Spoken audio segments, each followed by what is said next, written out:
Hello, welcome to the featured podcast. Today's episode is dedicated to the late Norma and Louis Adrian. Norma had worked for Texas A&M University Kingsville for 20 years and made an impact on many students' lives. Louis was a war veteran and later became the owner of Adrian's Brothers Painting Company for 40 years.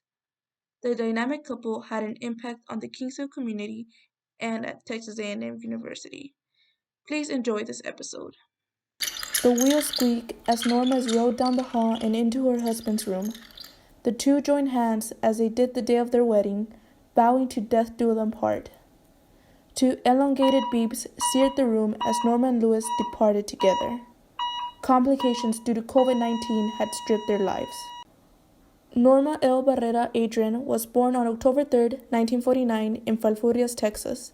Her husband Louis was born a year earlier on October 18, 1948 in Fremont, Texas. Young love found its way into the hearts of Norma and Louis in 1964 at a carnival in Falfurrias. Since then, the duo has been inseparable. The fact that she and my dad were just so close, they wanted to do things together. Like, even when it was the three of us were around, they still, like my brother said, when they were asking them questions about, did they have wheelchairs? And my brother's like, hell no. Like, they were the oldest teenagers that I know, and because they were teenagers their whole life together. The eldest son, Giovanni Adrian, said, "The relationship between Louis and Norma was something out of a movie. A clash in taste of music, style, and views, the duo was a perfect match. Meeting at every carnival they could during their early years, their lives held a promising future." Shortly after their wedding, the Adrians gave birth to Giovanni, the eldest, and years later to Veronica and Louis Jr. The family of five was heavily musically inclined. At any time of year, the Adrians could bust out into a performance. Norma and Louis, in particular, loved to sing mariachi duets together. There's nothing more powerful than a mother's love. She was a foundation, She made sure everybody was taken care of. She prayed the rosary for us every day on the road. And every night, my dad would do it. The tunes of the once lively and melodic Adrians were slowly put to rest. They're like, the doctors and nurses called, and they're like, hey, your mom and dad are mimicking each other's, illness. Like, your mom does one thing, and then your dad does it too. Your dad does it, and then your mom does it too, because it's like they're trying to die together. So we went ahead and had to, just came to an agreement that we'll just go ahead and, just go ahead and unplug the machines. So they were going to put them in even though, they couldn't see out of it because they were in a coma. Yeah. They were going to put them in an ocean view room together and unplug the machines. But unfortunately, there's no way that my dad could last long enough. Like, they couldn't transport him from one room to that room without him dying on the way there. So they went ahead and brought my mom, to my dad, and they put their hands together. The passing of Norma and Louis Adrian was tragic for not only the whole family, but their friends and Norma's colleagues and students. Norma had worked at Texas A&M University Kingsville for 20 years and was a proud alumnus. She began working at the Talent Search Department in the year 2000. Education was very important to her, especially the academic success of the students she worked with. During her time working at the Talent Search, she aided students from West Oso and San Diego High School in finishing the secondary level of education and going to college. Norma made sure the students knew that she cared about their success and well-being, and in return, the students showed her respect and love. Norma not only had a connection with her students, but with her colleagues as well.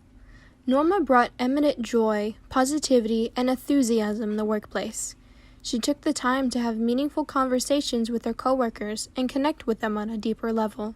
I first met Norma in September 2 years ago, and that's when I came on board with Student Access. And my first memory of meeting Norma was during our very, very first meeting. And Norma was just joyful, as she always was, and very welcoming. It was clear to me in our very first meeting that Norma cared deeply about her students and about the students' success. And in particular, completing high school, that was very important to her. She was constantly encouraging her students to finish high school and also to go to college. Associate Vice President of Student Access, Maria Martinez, recounts the stories and memories she had created with Norma and the accomplishments she had made. She had this amazing way with people in terms of letting them know that she cared about them in ways that were unique to that person. And so she was always interested in what was going on in people's lives, and she was a very supportive colleague. The passing of Norma impacted many, her family, friends, colleagues, students, and university. You know, that healing process is going to take a long, long time. She left a huge heart-shaped giant hole in student access. And so when you walk down the hall and you ask people, how are you doing? And oftentimes they'll share, a story. Stacy Scabaro, one of the academic success coaches, worked alongside Norma and worked with students from H.M. King and Robstown High School. Scabaro witnessed firsthand the impact Norma had on her students. The students adored her, and Norma knew them all by name. Students who had graduated would run up to her and embrace her. Professionally, she was amazing. Personally, she was even better. I mean, she made me not just as an employee feel valued, but as a person feel valued. I mean, I knew that I could go to her with absolutely anything, and she would constantly ask, how's Corey, my husband? How's Molly, my dog? How's your dad? How's your brothers? Beloved by family, friends, students, and colleagues, Norma and Luis Adrian are survived by many and will live on in the memories and hearts of everyone they had an impact on. This is Aryssa Enriquez. And I'm Gabriella Mastroianni. Thanks for listening to the Featured Podcast. Stay tuned for more features about interesting people, places, and topics.